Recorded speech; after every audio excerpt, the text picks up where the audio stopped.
다 같이 하나님의 말씀 찾아보도록 하겠습니다. 하나님의 말씀은 고린도전서 8장입니다. 고린도전서 8장 1절에서 13절까지 우리 함께 화면을 보면서 교독하도록 하겠습니다. 우상에게 바친 고기에 대하여 말하겠습니다. 우리 모두가 지식이 있는 줄로 알고 있습니다. 지식은 사람을 교만하게 하지만 사랑은 덕을 세웁니다. 자기가 무엇을 안다고 생각하는 사람은 아직도 그가 마땅히 알아야 할 방식대로 알지 못한 사람입니다. 그러나 하나님을 사랑하는 사람은 하나님께서 그를 알아주십니다. 그런데 우상에게 바친 고기를 먹는 일을 두고 말하면 우리가 알기로는 세상에 우상이란 것은 아무것도 아니고 오직 하나님 한 분밖에는 신이 없습니다. 이른바 신이라는 것들이 하늘에든 땅에든 있다고 칩시다. 그러면 많은 신과 많은 주가 있는 것 같습니다. 그러나 우리에게는 아버지가 되시는 하나님 한 분이 계실 뿐입니다. 만물은 그분에게서 났고 우리는 그분을 위하여 있습니다. 그리고 한 분 주님이신 예수 그리스도가 계십니다. 만물이 그분으로 말미암아 있고 우리도 그분으로 말미암아 있습니다. 그러나 누구에게나 다 지식이 있는 것은 아닙니다. 어떤 사람들은 지금까지 우상을 섬기던 관습에 젖어 있어서 그들이 먹는 고기가 우상의 것인 줄로 여기면서 먹습니다. 그들의 양심이 약함으로 더럽혀지는 것입니다. 그러나 우리를 하나님 앞에 내세우는 것은 음식이 아닙니다. 음식을 먹지 않는다고 해서 손해볼 것도 없고 먹는다고 해서 이로울 것도 없습니다. 그러나 여러분에게 있는 이 자유가 약한 사람들에게 걸림돌이 되지 않도록 조심하십시오. 지식이 있는 당신이 우상의 신당에 앉아서 먹고 있는 것을 어떤 사람이 보며 그가 약한 사람일지라도 그 양심에 용기가 생겨서 우상에게 바친 고기를 먹게 되지 않겠습니까? 그러면 그 약한 사람은 당신의 지식 때문에 망하는 것입니다. 그리스도께서는 그 약한 신도를 위하여 죽으셨습니다. 이렇게 여러분이 형제 자매들에게 죄를 짓고 그들의 약한 양심을 상하게 하는 것은 그리스도께 죄를 짓는 것입니다. 다 같이 읽겠습니다. 그러므로 음식이 내 형제를 걸어서 넘어지게 하는 것이라면 그가 걸려서 넘어지지 않게 하기 위해서 나는 평생 고기를 먹지 않겠습니다. 아멘. 제가 아는 어느 한 목사님은 물론 저하고 나이가 비슷하기 때문에 미국 유학 생활에서 이제 그 젊었을 때니까 꽤 오래된 일이죠. 미국 그 한인 교회에서 이제 부목사로 사역할 때인데 여러분들이 다 잘 아시겠지만 미국에 있는 한인 교회들은 그냥 고만고만하게 이렇게 모이지 않습니까? 그래서 이러한 예배당 건물을 구입하거나 짓지 못하고 주로 미국 교회의 기존 예배당을 빌려서, 그러니까 주일 예배 시간에 우리와 시간이 맞지 않게 그 공간을 빌려서 이제 예배를 드리는 경우가 지금도 많이 있죠. 그래서 이제 자기도 그러한 교회에서 부목사로 심무할 때인데 그 한인 교회를 빌려준 그 미국 교회에서 성도들이 문제가 생겼습니다. 도대체 이 한국 성도들은 왜 이런 행동을 하는지 모르겠다. 이게 무슨 것이었냐면 그 교회는 비교적 보수적인 교회인데도 불구하고 미국은 술, 담배 하는 것이 좀 관대하기 때문에 예배당 로비에도 재터리를 놓아두고 이곳저곳 재터리가 있는데 아니 담배를 피울 때 거기에서 피우지 않고 꼭 화장실에서 한국 사람들은 담배를 피운다는 거예요. 화장실에는 재터리도 없고 피우지 못하게 되어 있는데 그래서 이제 몇 번 그 미국 교회가 한인 목사님에게 담임 목사님에게 건의를 했나 봐요. 제발 화장실에서 담배를 피우지 말고, 특별히 그 교회는 흡연실이 아주 럭셔리하게 아주 고급지게 만들어 놨는데도 흡연실에 가서 피우지 않고, 그래도 계속 그 화장실에 가서 피우는데 이게 왜 이런가 궁금해서 물어봤다고 그래요. 여러분, 지금은 좀 형편이 달라졌지만 예전에는 뭐 교파, 교단 뭐 상관없이 한국 교인들은 일단 교회를 나가면 술, 담배는 안 하는 것처럼 되어 있어요. 그렇죠? 그러다 보니까 그게 이제 몸에 배어서 미국에 갔지만 술, 담배 먹는 게 약간 좀 꺼림칙하고 좀 떳떳하지 못한 것 같아서 몰래 중고등학생들이 화장실에 가서 담배 피우는 식으로 그 미국까지 가서도 이제 그렇게 피운다는 거예요. 제가 이제 이러한 말을 들었을 때 그렇구나. 이 술, 담배 문제는 한국 교인들에게는 어디 가나 큰 문제가 되는구나 하는 생각을 해 봤습니다. 여러분들, 그 미국 교회 또 이제 장로교회가 많이 있죠. 물론 엄격하게 금하는 교회도 있지만 대부분 미국 교회들은 술, 담배 혹은 음식에 관한 문제는 신앙과 상관없다고 생각해요. 예? 우리가 사탕이나 커피 좋아하시는 분들이 계시잖아요. 어떤 그 기호식품이라고 그러는데 그 기호식품 중에 하나니까, 특히 개인주의가 발달된 미국 사회에서는 그건 개인의 문제야, 신앙과 상관없는 문제야 하고 그렇게 언급을 하지 않습니다. 아무튼 제가 이제 신학교 때인데요. 보수 신학의 유명한 신학자 칼 바르트라는 사람은 꼴초 중에 꼴초예요. 총신대 제가 바로 입학하기 전까지 유명한 교수님이 한 분 계셨는데, 신학교에 가나베 교수님이라고 있어요. 그 가나베 교수님은 미국 사람인데 한국 이름이 가나베인데, 한국에서는 절대 담배를 안 피웁니다. 그런데 미국만 들어가면 한국에서 못 피운 담배를 한꺼번에 피우느라고 하루에 2갑 이상씩 피운다고 그래요. 그런데 총신신학교가 아주 보수적인 신학교이기 때문에 지금도 제가 알기로는 보수신학교에서는 신학과 학생들이 술, 담배를 하면 아마 퇴학당하는 걸로 알고 있어요.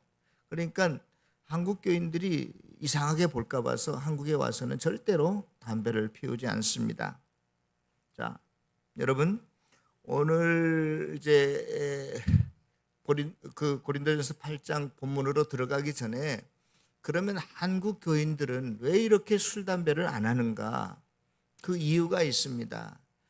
그 이유는 1884년에 한국에 처음으로 기독교가 들어올 때 선교사님들이 보니까 한국 사람들이, 이 조선 사람들이 그래도 못 사는데, 아니 거기에다가 주색 잡기, 소위 말하는 여자 문제, 술 문제, 뭐 화투, 노름 이런 것들 때문에 폐가 망신하는 사람들이 너무너무나 많은 거예요.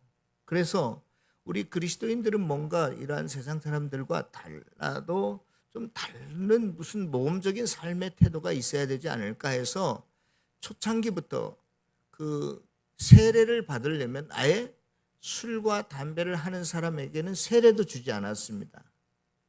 지금은 제가 잘 자세히 안 봤는데, 제가 신학교 다닐 때만 해도 우리나라 헌법책에 집사나 권사나 장로가 될 때 주초 술과 담배를 하는 사람은 집사나 장로나 권사로 세우지도 않았어요. 그러한 미풍양속이 이제 전해져 오기 때문에 그렇습니다. 자, 오늘 고린도전서 8장의 내용도 본질상 같은 문제의 맥락이라고 보는데요. 오늘 고린도전서 8장에 있는 내용은 뭐냐? 우상에게 바쳐진 제물을 먹느냐 마느냐의 문제예요. 먹느냐 마느냐 문제.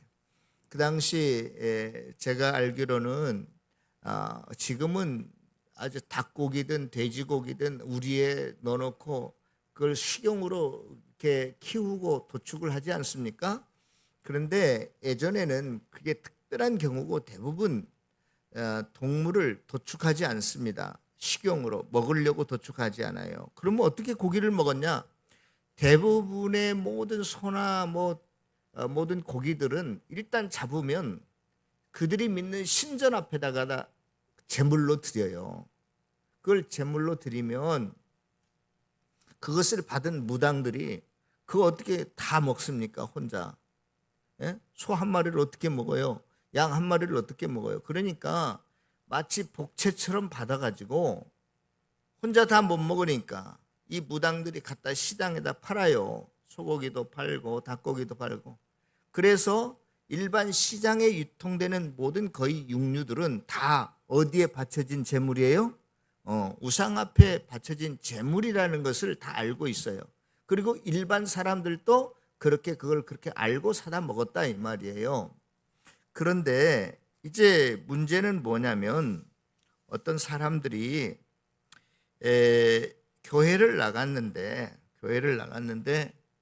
아니 저 우상 앞에 바쳐진 고기를 아니 집사님도 드시고 권사님도 드시고 장로님도 드시고 목사님도 개고기를 잘 먹는다네. 아 이렇게 되니까 시험에 든 거예요. 예?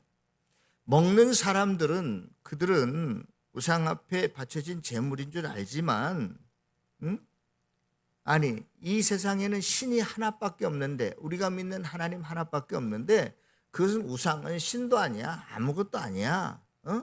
우상이라고 하는 것은 사람이 만든 무슨 공예품 공산품에 불과하지 않아. 공장에서 찍어낸 인형 같은 거니까 그건 뭐 있으나 마나 한 거야. 아무 문제가 안 돼. 그래서 이제 먹는 거예요. 그런데 여러분 생각해 봅시다.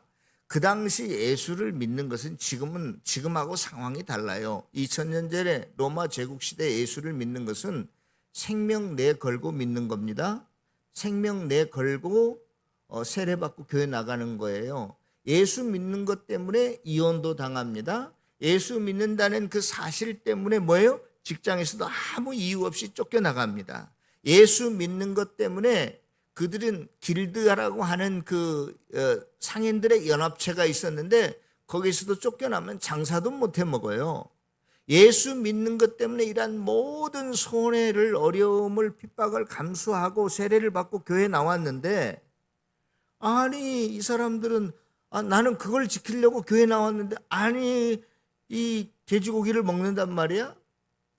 유대인들은 돼지고기를 또 안 먹잖아요. 그런데 아니 유대인들도 안 먹는 돼지고기를 그리스도인들이 먹는 거예요. 그러니까 처음에는 자기 눈을 의심했어요.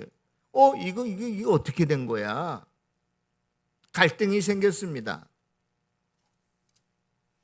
여러분들 제가 질문하겠습니다. 이것은 꼭 손을 이번에는 한번 들어주세요.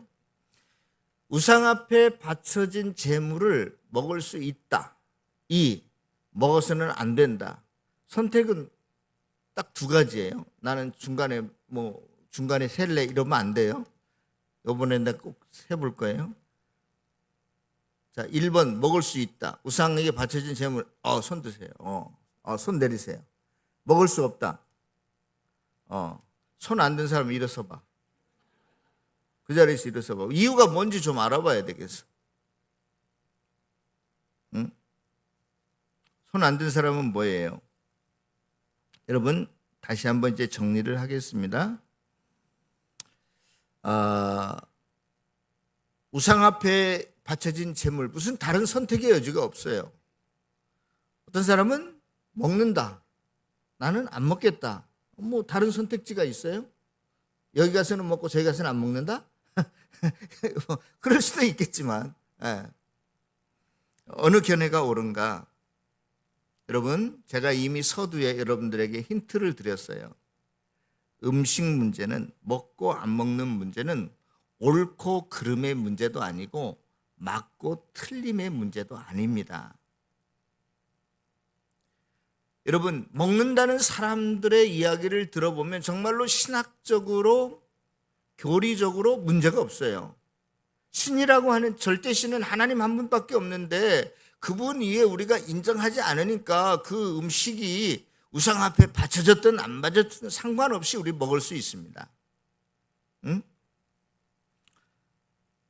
여러분 그러나 먹는 문제 때문에 신앙이 약한 사람들에게 방해가 된다면, 거침돌이 된다면, 그들과 싸운다면, 야 먹어도 돼, 먹으면 안 되죠, 먹어도 된다니까, 이렇게 갈등을 일으키고 싸운다면 신학적으로 교리적으로 지식이 있어서 안 먹어도 된다라고 우기는 사람의 신앙 상태나, 이제 갓 교회에 들어와서 이거 먹어야 되나 말아야 되나, 먹지 말아야 되는데 갈등하고 있는 사람과 싸운다면 그건 똑같은 사람이다 이거예요, 성경은.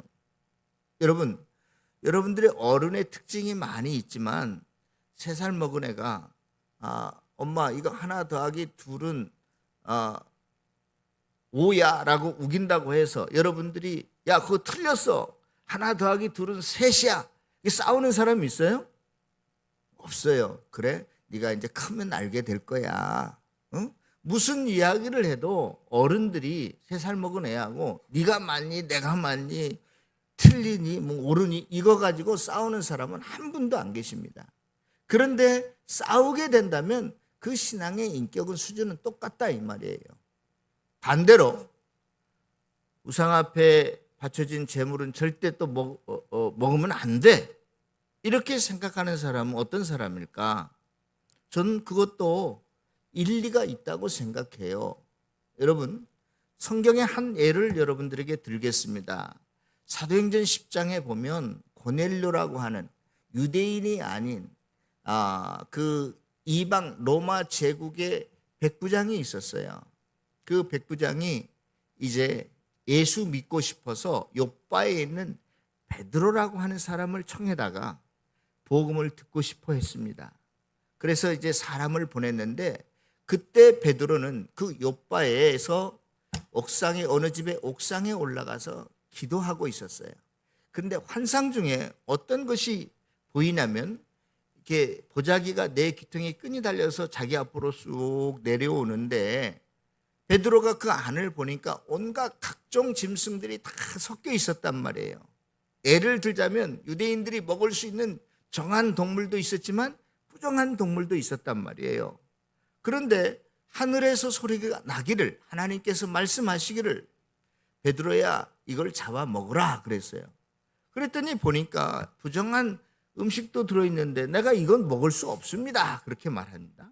그런데 그때 하나님께서 음성이 들리기를 내가 깨끗하다고 한 것을 네가 왜 더럽다고 하느냐, 잡아 먹으라. 이 이야기는 네가 지금 조금 있으면 이방인에 가서 복음을 증거해야 되는데 이 복음은 벽이 있어서는 안 돼, 그것을 설명하는 것이지만 직접적으로도 주님께서, 하나님께서 모든 음식을 다 깨끗하게 만들었는데 왜 네가 깨끗하다 부정하다 이렇게 말하느냐, 모든 음식은 다 먹을 수 있다, 이러한 말씀이시기도 해요. 그러므로 사랑하는 성도 여러분, 우리가 분명히 알아야 됩니다. 이 음식의 문제는요, 오늘 8장 그 8절 한번 읽어볼까요? 8장 8절 시작. 음식은 우리를 하나님 앞에 내세우지 못하게 하나니 우리가 먹는다고 해서 더 못 사는 것도 아니고 잘 사는 것도 아니니라. 자 보십시다.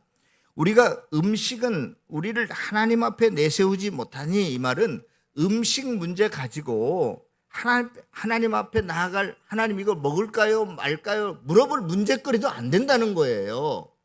하나님이 이 모든 것을 다 정하게 하셨으니까, 깨끗하게 하셨으니까, 동만 안 된다면, 해만 안 된다면 얼마든지 요리해서 맛있게 다 먹을 수 있다 이 말이에요. 제사 음식 중에 보니까 왜 그런지는 모르겠지만 그 사과나 배 위를 이렇게 꼭지를 이렇게 칼로 싹둑 잘라놓는데 왜 그런지 모르겠어요. 그거 보면은 제사 음식인지 분명히 알잖아요. 그거 먹을 수 있는가 없는가, 그런 문제예요. 근데 그런 거 가지고 하나님 앞에 가가지고 이거 먹어야 될까요? 뭐 먹어도 될까요 말까요? 이렇게 물어볼 문제도 아니라는 거예요. 그러면서 중요한 이야기를 하고 있습니다. 우리가 먹는다고 해서 더 못 사는 것도 아니고, 먹지 않는다고 해서 못 사는 것도 아니고, 먹는다고 해서 잘 사는 것도 아니다. 이 말은, 잘 산다 이 말은 부자가 된다는 게 아니라 옳은 것이다 그런 거예요. 옳은 것. 못 산다. 이거 틀린 거가 아니다. 이거 가난한 게 아니다. 뭐 그런 게 아니라는 거예요. 이것은 음식 문제는 다시 말해서 아까 제가 말씀드린 것처럼 맞고 틀리고 옳고 그런 문제가 아니다. 그런 거예요.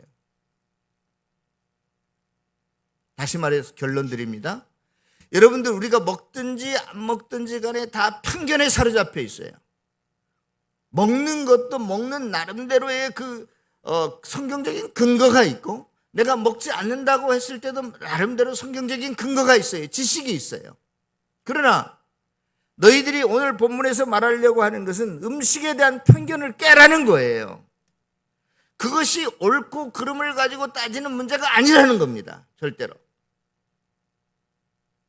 자, 베드로는 그러면은 우상 앞에 바쳐진 음식을 먹었을까요? 안 먹었을까요? 또 오늘 이 문제를 가지고 고린도 교인들이 바울에게 물어봤는데 먹을까요? 말까요? 했을 때 이 베드로는 우상 앞에 바쳐진 음식을 먹었을까요? 말았을까요? 예? 그들은 분명히 신학적으로는 먹어도 된다고 알았습니다. 그럼에도 불구하고 먹지 않았어요. 자, 우리 다 같이 다시 한번 읽어보겠습니다. 13절 시작. 그러므로 만일 음식이 내 형제를 실족케 한다면 나는 영원히 고기를 먹지 아니하여 내 형제를 실족하지 않게 하겠다. 저는요 별로 김치를 좋아하는 사람이 아니에요. 그런데 비행기도 몇 번 안 타봤지만 이상하게 비행기만 타면 고추장이 먹고 싶고 김치가 먹고 싶은 거예요. 비행기 타는 순간에 그거 참 이상해요. 예? 아니 내가 1년에 한 포기도 못 먹는 것 같은데 비행기만 타면 김치가 땡기네. 김치가 냄새가 솔솔 들어오고. 예? 여러분 지금 이 나라 사람들은 주식이 뭐냐면 고기예요. 고기 안 먹고는 못 삽니다. 요즘 우리나라도 식생활이 개선돼서 저도 한 3, 4일만 고기 안 먹으면 배가 허전해요. 예? 이제 다 고기가 주식이 되어가는 것 같아요. 우리도. 근데 이 사람들은 매일매일 고기를 먹는 주식이 고기예요. 그런데 지금 바울은 내가 이 고기 먹는 문제 때문에 저 지금 사도 바울이 먹는 게 우상 앞에 바쳐진 제물일까 아닐까 분명히 바쳐진 제물인데 이것 때문에 내가 고기 먹는 것 때문에 혹시 행여라도 어느 한 사람이 상처를 받는다면 나는 언제 고기를 안 먹겠다? 영원히 안 먹겠다. 그런 거예요.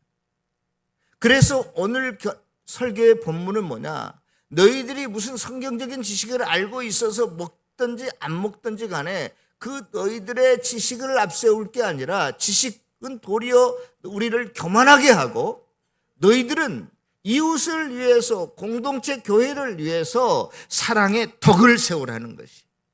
내가 먹는 것이 공동체의 유익이라면 먹어도 되지만 혹시 내가 먹는 것 때문에 한 사람이라도 마음의 꺼리낌이나 방해가 된다면 거짓돌이 된다면 나는 평생 안 먹겠다라고 하는 이 자세가 중요하다라고 하는 것입니다.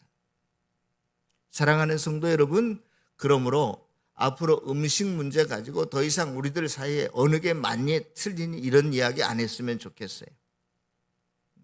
음식 문제는 하나님 앞에 가지고 나아갈 문제거리도 안 된다 그런 거예요. 예?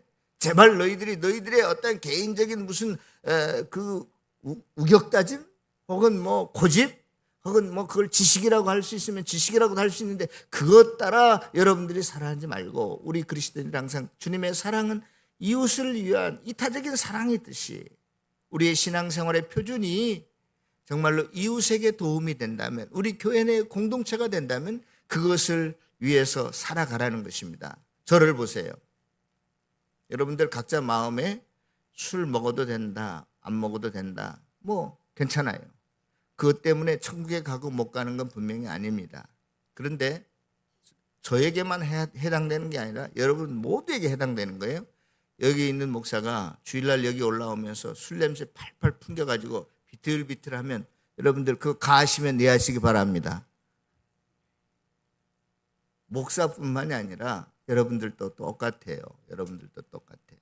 세상 사람들은 우리 만나면 목사도 술 먹더라 장로도 술 먹더라 너도 먹어라 그러는데 그때는 멋있네 이렇게 소리 들는지 모르지만 뒤돌아서는 저거 나이롱 목사구나 저거 나이롱 장로구나 권사구나 다 손가락질해요. 여러분, 교회 밖에 있는 사람은 최소한도 아직도 신실한 그리스도인이라면 술, 담배 안 하는 걸 다 알고 있습니다. 그런데 저와 여러분들이 뭐 이런 거에 대해서 나는 자유하다 해서 마음대로 행동해서는 안 된다는 것, 다시 한번 여러분들에게 강조하고 싶습니다. 여러분들이 어디를 가든지 여러분들의 삶이 모든 사람들에게 덕이 될 수 있는 그러한 삶이 되기를 주의 이름으로 축원합니다. 기도하겠습니다.